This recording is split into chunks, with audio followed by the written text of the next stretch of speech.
सो है guys, this is हॉररलैंड। तो मैं बहुत दिनों के बाद में आपके लिए लेकर आया हूँ एक ऐसी मूवी जो कि एक वेम्पायर मूवी है। ये मूवी ड्रैकुला से काफ़ी ज़्यादा सिमिलर है और देखा जाए तो 90% ये ड्रैकुला से ही कॉपी है, लेकिन कभी भी इसके मेकर ने ये एडमिट नहीं किया। मूवी का नाम है नोस्फेरातु, जो कि 2024 में रिलीज हुई है और ये मूवी 1922 में आई एक जर्मन साइलेंट हॉरर मूवी का रीमेक है। और ये रीमेक 10-20 नहीं बल्कि पूरे 100 सालों के बाद में आया है। मूवी बहुत ही इंटरेस्टिंग है और इसका थिएटर एक्सपीरियंस काफ़ी अच्छा है और मैं आपको ज़रूर से कहूँगा कि एक बार इस मूवी को ज़रूर देखें। तो चलिए अब इसका एक्सप्लेनेशन शुरू करते हैं।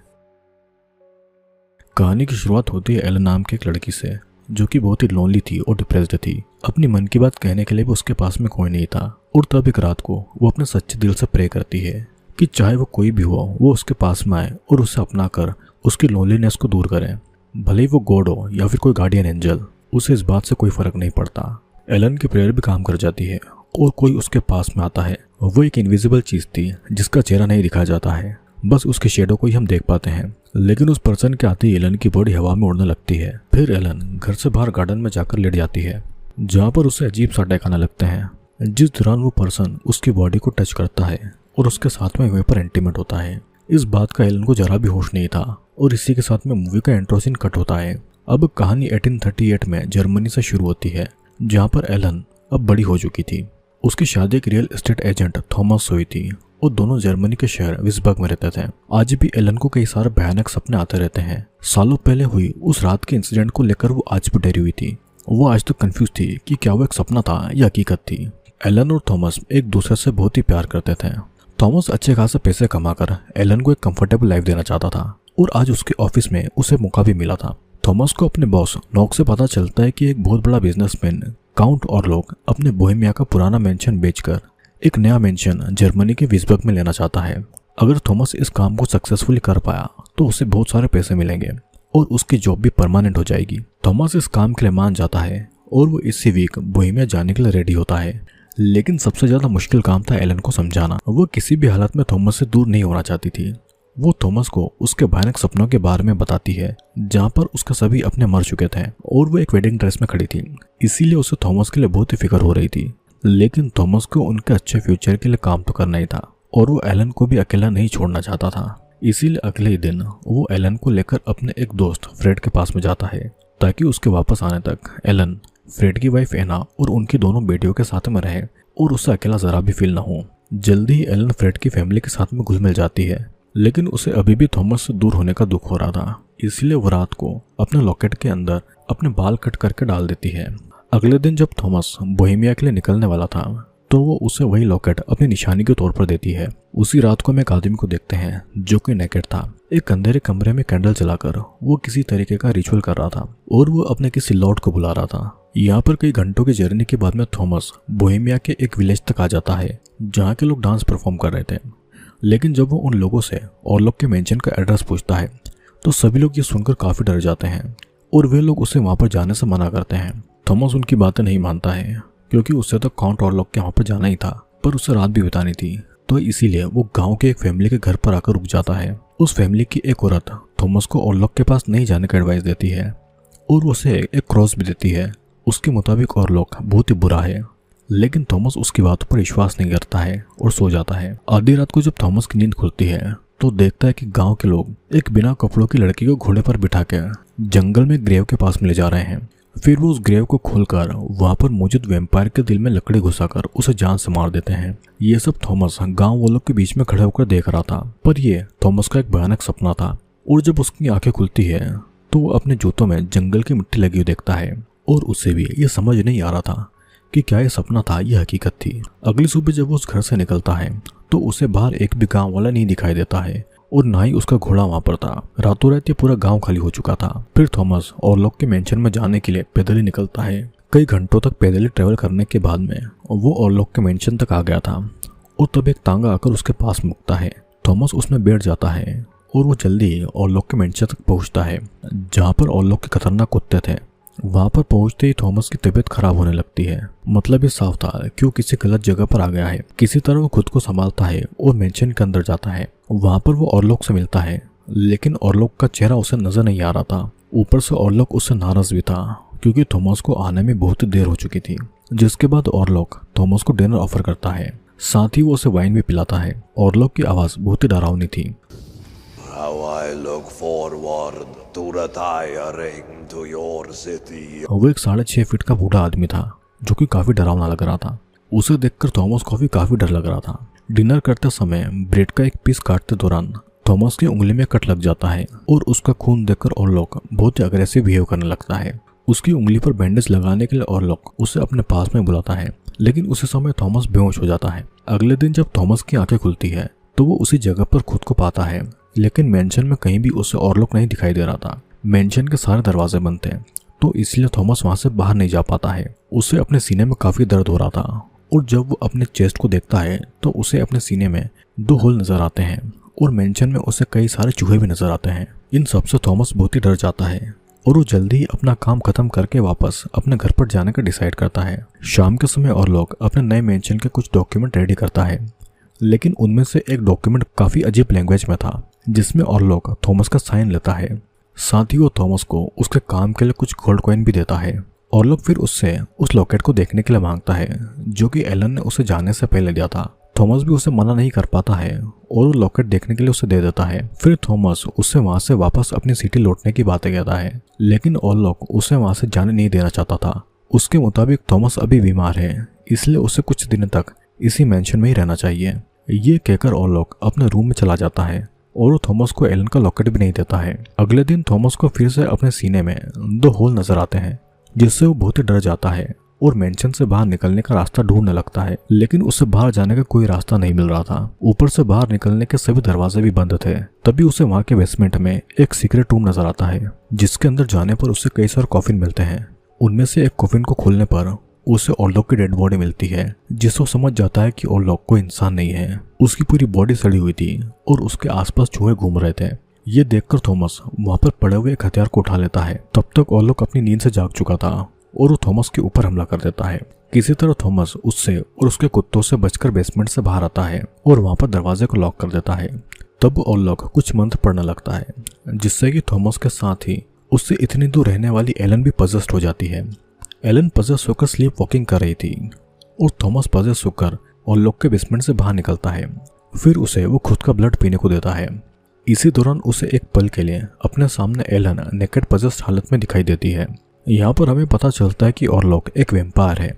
उसने अपनी वाइन में कुछ मिला दिया था, जिससे कि थॉमस बेहोश हो गया था और हर रात इसी तरीके से थॉमस का खून पी रहा था। तभी थॉमस के सीने पर 2 दांतों के निशान बने हुए थे। गांव में भी उस रात को थॉमस ने वो सपना नहीं बल्कि हकीकत देखी थी, इसीलिए उसके जूतों में वो मिट्टी लगी हुई थी। शायद उस रात को गांव वाले ऑरलॉक जैसे किसी वैम्पायर को मारना चाहते थे, जिसके बाद ऑरलॉक ने ही शायद पूरे गांव वालों को खत्म कर दिया होगा और इसीलिए अगले दिन गांव में एक भी इंसान नहीं मौजूद था और एक पल में पूरा गांव कैसे गायब हो जाएगा।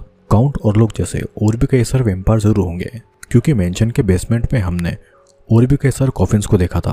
अब एनीवेज अगले दिन फ्रेड डॉक्टर रॉबर्ट को एलन के ट्रीटमेंट करने के लिए बुलाता है। तब एलन नींद में बड़बड़ा रही थी कि वो उसके पास आ रहा है। उन्हें एलन की प्रॉब्लम का पता तो नहीं चलता है, लेकिन रॉबर्ट एलन को क्लोरोफॉर्म देकर सुला देता है और वो फ्रेड को एडवाइस देता है कि वो एलन को बेड से बांध कर रखे ताकि वो स्लीप वॉकिंग न करे।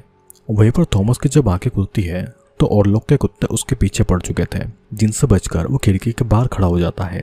तभी उसका बैलेंस बिगड़ता है और वो मेंशन के पास वाली नदी में गिर जाता है। अब थॉमस इतने दिनों से मेंशन में गया था और उसकी कोई खबर नहीं थी। एलन बहुत ही टेंशन में थी। फ्रेड ने भी थॉमस के बारे में पता लगाने की कोशिश की थी, लेकिन कोई फायदा नहीं हुआ था। एना और फ्रेड एलन के बारे में बातें कर रहे थे कि तभी एलन को अजीब तरीके से अटैक आने लगते हैं, जैसे कि वो पजेस्ट हो गई हो। इधर हम मेंटल हॉस्पिटल में थॉमस के बॉस नॉक को देखते हैं, जो कि अचानक से अजीब बिहेव कर रहा था और इसलिए उसे कुछ दिनों के लिए मेंटल हॉस्पिटल में रखा गया था। लेकिन वहां भी नॉक का बिहेवियर नॉर्मल नहीं था, उल्टा वो चूहों और चिड़िया को कच्चा ही खा रहा था। साथ ही वो ठीक एलन के जैसे किसी मास्टर के आने की बातें कह रहा था। डॉक्टर रॉबर्ट को एलन और नॉक की प्रॉब्लम सेम लग रही थी और उसे भी समझ नहीं आ रहा था कि आखिर ऐसा कैसे हो सकता है। अचानक से नॉक रॉबर्ट के ऊपर हमला कर देता है, लेकिन किसी तरह रॉबर्ट की जान बच जाती है। इधर एलन को लगातार अटैक आ रहे थे। वो बहुत ही कम समय के लिए नॉर्मल रहती थी और इसीलिए फ्रेड ने उसे बेड से बांध कर रख दिया था। फिर अगले दिन एक लेडी को थॉमस नदी के पास में मिलता है, जिससे वो चर्च लेकर आ जाती है चर्च वाले समझ चुके थे कि थॉमस ऑरलॉक के वहां से बचकर निकला है और जल्दी ही ऑरलॉक उसके पास पहुंच जाएगा। इसीलिए वे लोग उसके ऊपर एक रिचुअल करते हैं जिससे कि थॉमस ऑरलॉक के पोजीशन से बाहर आता है। चर्च की नन थॉमस को वहीं पर रहने के लिए कहती है क्योंकि चर्च में कोई भी बुरी शक्ति नहीं आ सकती है। उसे पता था कि ऑरलॉक एलन के पास में जाने वाला है और उसे अपनी पत्नी को किसी भी तरीके से बचाना होगा। वहीं पर ऑरलॉक खुद को अपने कॉफिन में बंद कर लेता है और उसके कॉफिन को एक शिप से विस्बर्ग ले जाया जा रहा था। शिप के लोगों को कोई आइडिया नहीं था कि उनके शिप में एक वेम्पायर भी ट्रेवल कर रहा है और उसके साथ में चूहे थे जो कि प्लेग की बीमारी को फैला रहे थे, जिसके कुछ ही देर के बाद में शिप के सभी लोग एक एक करके प्लेग की बीमारी से मारे जा रहे थे। अगले दिन फ्रेड और रॉबर्ट विलियम नाम के एक फेमस प्रोफेसर को अपने घर पर लाते हैं ताकि एलन की बीमारी को समझ पाए। उसे देखकर विलियम समझ जाता है कि एना किसी वेम्पायर के पोजीशन में है। एलन उन्हें अपने भयानक सपनों के बारे में बताती है और यहाँ पर हमें पता चलता है कि एलन को ये अटैक कुछ साल पहले से आ रहे हैं। उसी रात को फिर से एलन पोजीशन की हालत में आ जाती है। उसकी फीमेल साइकिल कई दिनों से बहुत ज्यादा बढ़ गई थी। ऊपर से जब विलियम एक नीडल को एलन के हाथ में घुसा देता है तो उसे जरा भी दर्द नहीं होता है। अचानक एलन फिर से किसी के आने की बातें कहने लगती है। उसको अजीब अजीब अटैक आने लगते हैं और किसी तरह वे लोग उसे संभालते हैं, लेकिन एलन को कंट्रोल करना बहुत ज्यादा मुश्किल हो रहा था। इसीलिए विलियम एना को एलन के साथ में ही सोने के लिए कहता है। इधर शिप का कैप्टन शिप पर मारे गए लोगों की डेड बॉडी को पानी में फेंक रहा था ताकि प्लेग शिप में न फैले। और फिर जब शिप का एक वर्कर बेसमेंट में जाता है तो उसे ऑरलॉक के कॉफिन से अजीब अजीब आवाजें सुनाई देती है। जब वो कॉफिन को खोलता है तो उसे वहां पर ऑरलॉक नहीं मिलता है। उसके कॉफिन में बहुत सारे चूहे थे। अचानक से ऑरलॉक पीछे से आकर उसके ऊपर हमला करता है और उसके गले में काटकर उसका खून पीने लगता है। इधर नॉक भी अब हॉस्पिटल के एक स्टाफ को काटकर उसका कच्चा मांस खा लेता है और उसे जान से मारकर हॉस्पिटल से भाग चुका था। थॉमस भी कई दिनों तक ट्रेवल करके एलन तक पहुंच चुका था, लेकिन वो काफी ज्यादा बीमार था। थॉमस एलन को ऑरलॉक के बारे में बताता है जिसके पास एलन का लॉकेट है और उसके मुताबिक ऑरलॉक उस लॉकेट को स्मेल करके एलन तक पहुंच जाएगा। लेकिन तब तक ऑरलॉक अपने प्लेग वाले रेड्स के साथ में ऑलरेडी विस्बर्ग पहुंच चुका था और ऑरलॉक के रेड्स पूरे टाउन में प्लेग की बीमारी फैला रहे थे। तो वहीं पर ऑरलॉक को नॉक उसके नए मेंशन में लेकर आता है। हमें ये पता चलता है कि नॉक वेम्पायर नहीं है बल्कि वो ऑरलॉक का सर्वेंट है। ऑरलॉक के कहने पर ही नॉक ने थॉमस को उसके मेंशन का काम दिया था ताकि थॉमस खुद ऑरलॉक के पास में जाए और सब कुछ ऑलरेडी प्लान्ड था। इधर शिप में जो मर गए लोगों की डेड बॉडी मिली थी उनमें थोड़ा सा भी खून नहीं बचा था, जिससे विलियम समझ जाता है कि ये काम वेम्पायर का है और उसी शिप से वेम्पायर विस्बर्ग तक आ चुका था और उसी की वजह से ही पूरे टाउन में प्लेग फैला हुआ था। अब जब रात होती है तो थॉमस को एलन में बार बार ऑरलॉक का भयानक फेस नजर आता है और इसीलिए ही वो खुद को एलन से दूर कर लेता है। जिसके बाद एलन एना के साथ में रूम शेयर करती है। फिर आधी रात को ऑरलॉक एलन से मिलने के लिए आता है जो कि एलन को उसकी मर्जी से उसका हो जाने को कहता है। दोनों को देखकर ऐसा लग रहा था जैसे कि दोनों एक दूसरे को बहुत पहले से ही जानते हैं। फिर ऑरलॉक एलन को उसके और थॉमस के बीच हुई डील के बारे में बताता है जिसके हिसाब से थॉमस ने गोल्ड के बदले डॉक्यूमेंट्स पर साइन किया था और एलन को ऑरलॉक के हवाले कर दिया था। भले ही ऑरलॉक ने धोखे से किसी और लैंग्वेज में थॉमस से साइन करवाई थी, लेकिन डील तो हो चुकी थी और अब बस एलन को अपनी मर्जी से ऑरलॉक से शादी करके खुद को उसके हवाले करना है। लेकिन एलन इस बात के लिए उसे मना कर देती है क्योंकि वो सिर्फ थॉमस से प्यार करती थी। तब ऑरलॉक उसे 3 दिन का टाइम देकर धमकी देता है कि जब तक एलन पूरी तरीके से उसकी नहीं हो जाएगी वो दुनिया के सभी लोगों को और उसके अपनों को मारता चला जाएगा। फिर अगली सुबह जब इन्हीं बातों को याद करके एलन की आंखें खुलती है तो देखते हैं कि एना की बॉडी को चूहे खा रहे थे। एना को भी ऑरलॉक ने पजेस कर लिया था और इसीलिए वो उन रेड को खुद से हटा नहीं पा रही थी। उसे ऐसा फील हो रहा था जैसे कि उसके अंदर उसका होने वाला बच्चा मूव हो रहा है। इन सब के चक्कर में एना को मिसकैरेज भी हो चुका था, जिससे एना और फ्रेड बहुत ही दुखी थे। फ्रेड इन सब का जिम्मेदार एलन को मान रहा था और इसीलिए वो एलन और थॉमस को उसके घर से निकाल देता है। दूसरी तरफ थॉमस और विलियम ये समझ चुके थे कि नॉक अब वेम्पायर ऑरलॉक का ही सर्वेंट है और वो उसी मास्टर के आने की बातें कह रहा था और इसीलिए दोनों नॉक के ऑफिस में जाते हैं ऑरलॉक के बारे में एविडेंस ढूंढने के लिए, जहाँ पर उन्हें एक डेमोनिक बुक मिलती है। उस बुक में वेम्पायर के बारे में लिखा था कि कैसे ऑरलॉक को खत्म किया जा सकता है। विलियम समझ चुका था कि ऑरलॉक को कैसे मारना है और उसे इस काम में एलन की हेल्प चाहिए थी। अब उन्हें एलन फ्रेड के घर पर नहीं मिलती है तो इसलिए वे लोग एलन को ढूंढने में लग जाते हैं। थॉमस उस टाउन को छोड़कर दूर जाना चाहता था ताकि ऑरलॉक उन तक न पहुंचे और तब एलन उसे अपनी लाइफ का सबसे बड़ा सच बताती है। असल में मूवी की शुरुआत में एलन ने प्रे करके ऑरलॉक को अपने पास में बुला लिया था ताकि उसका अकेलापन खत्म हो जाए। उसने उसे इतने दिल से बुलाया कि ऑरलॉक सालों बाद अंधकार से बाहर आकर एलन से पागलों की तरह प्यार करने लगा था। इसी तरह दोनों इंटीमेट भी हुए थे और जब दोनों इंटीमेट होते थे तो एलन को कोई भी होश नहीं होता था। एक बार तो एलन अपने पिता को बिना कपड़ों के जंगल से मिली थी, जिसके बाद उसके पिता उसे एक खराब कैरेक्टर की लड़की मानते थे और वे उससे काफी नफरत भी करने लगे थे। उसी के बाद से एलन ने खुद को ओरलॉक से दूर कर लिया। कुछ सालों के बाद में एलन थॉमस से मिली और उसने थॉमस से शादी की तो ओरलॉक और भी ज्यादा गुस्सा हो गया, क्योंकि वो एलन को किसी का होते हुए नहीं देख सकता था। इसीलिए ओरलॉक ने नई मेंशन का बहाना बनाकर थॉमस को अपने पास में बुलाया। उसने उसे ट्रिक करके उसके साइन लिए, जिसके हिसाब से थॉमस एलन को ओरलॉक के हवाले कर चुका था। ये कहते कहते एलन अचानक से पजेस हो जाती है और थॉमस को उसके और ओरलॉक के इंटीमेट होने की बातें कहती है, जिससे थॉमस गुस्सा हो जाता है और एलन के साथ में फोर्सफुली इंटीमेट होता है। वो ओरलॉक को दिखाना चाहता था कि एलन सिर्फ उसकी है। अचानक थॉमस को फिर से एलन में उसका डेमोनिक रूप दिखाई देता है और एलन को फिर से अटैक आने लगते हैं। उसी रात को एना को उसके बच्चे के रूम से चिल्लाने की आवाज आती है। वहां जाकर वो देखती है कि ओरलॉक ने उनके दोनों छोटे छोटे बच्चों का खून पी लिया है।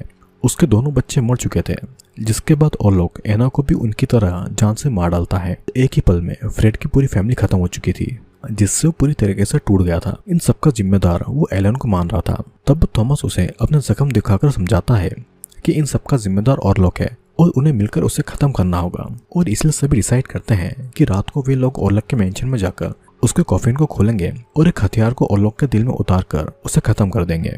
जिसके बाद प्लान के हिसाब से एलन थॉमस को ओरलॉक को खत्म करने के लिए भेजती है। थॉमस, रॉबर्ट और विलियम अपने मिशन के लिए रेडी होते हैं, लेकिन उन्हें फ्रेड नहीं मिल रहा था। वे लोग फ्रेड को ढूंढने लगते हैं। अपनी फैमिली की मौत को वो एक्सेप्ट नहीं कर पा रहा था, तो इसीलिए वो अपने आखिरी समय में अपनी पत्नी एना को हक करके मारा जाता है। जिसके बाद वे लोग उन सभी डेड बॉडी को जला देते हैं ताकि प्लेग और न फैले। फिर वे लोग ओरलॉक का मेंशन जला देते हैं। वहां पर उन्हें कॉफिन मिल जाता है। वे उस कॉफिन को खोलकर उसके दिल में हथियार से वार करते हैं, लेकिन ओरलॉक वहां पर नहीं था। उसकी जगह वहां पर नॉक था और उसके सीने में वो हथियार घुस चुका था। जिसके बाद में वे लोग ओरलॉक के पूरे मेंशन को उन्हीं चूहों के साथ में आग लगा देते हैं। यहाँ पर हम एलन को देखते हैं, जो कि वेडिंग ड्रेस पहनकर ओरलॉक को अपने पास में बुला रही थी और वो अपनी मर्जी से उसे शादी के लिए हाँ कर देती है। जिसके बाद वो उसे किस करती है और अपने आप को पूरी तरीके से उसे सौंप देती है। एना अपने कपड़े निकालकर उसके सामने लेट जाती है और दोनों इंटीमेट होते हैं और ओरलॉक उसके सीने से उसका खून पीने लगता है। इधर थॉमस को विलियम से पता चलता है कि एलन ने उसे जानबूझकर ओरलॉक के मेंशन में उसे मारने के लिए भेजा और ये प्लान एलन और विलियम का था, क्योंकि विलियम को पता चल चुका था कि ओरलॉक को सिर्फ एलन ही खत्म कर सकती है। यह सुनकर थॉमस एलन को बचाने के लिए एलन के घर की तरफ भागता है। उसके वहां पर पहुंचते ही सूरज निकल चुका था और ओरलॉक एलन के प्यार में इतना पागल था कि उसका खून पीते पीते कब सूरज निकल गया था उसे पता भी नहीं चलता है। और जैसे ही सूरज की रोशनी उसके शरीर पर पड़ती है तो कुछ ही समय में एलन को हक करके वो खत्म हो जाता है। जब तक विलियम और थॉमस वहां पर पहुंचते हैं तो एलन के शरीर से खून खत्म होने के कारण उसकी मौत हो चुकी थी। एलन ने अपनी जान के बदले पूरी दुनिया को ओरलॉक के कहर से बचा लिया था। और बस यहीं पर यह मूवी एंड हो जाती है। दोस्तों, रॉबर्ट एगर्स की नोस्फेरातु एक हॉन्टिंग और विजुअली स्टनिंग रीमेक है 1922 के साइलेंट हॉरर क्लासिक की। बिल स्कार्सगार्ड ने काउंट ओरलॉक के रोल को ब्रिलियंटली प्ले किया है, जो कि फिल्म को एक एरी और अनसेटिंग फील देता है। इसकी सिनेमेटोग्राफी, गॉथिक सेट डिजाइंस और क्रीपी बैकग्राउंड स्कोर एक इमेंसी हॉरर एक्सपीरियंस क्रिएट करता है। स्लो बर्न टेंशन और एगर्स का यूनिक स्टोरी टेलिंग इस फिल्म को एक मास्टरपीस बनाता है, स्पेशली हॉरर और क्लासिक वैम्पायर स्टोरी लवर्स के लिए। अब ओरलॉक और ड्रैकुला में काफी ज्यादा सिमिलरिटीज हैं, जैसे कि दोनों एंशिएंट वैम्पायर्स हैं जो कि इंसानों का खून पीते हैं, स्पेशली यंग वुमेन्स का। ओरलॉक को काफी ज्यादा भयानक दिखाया गया है, एक चूहे की तरह, जबकि ड्रैकुला को एक बहुत ही चार्मिंग पर्सनालिटी की तरह दिखाया जाता है। दोनों ही दूर के कासल में रहते हैं और जब भी नए शहर में आते हैं तो अपना कहर बरसाते हैं। ओरलॉक प्लेग को फैलाता है, जबकि ड्रैकुला का हॉरर कुछ ज्यादा ही पर्सनल होता है, जैसे कि सिडक्शन, माइंड कंट्रोल करना।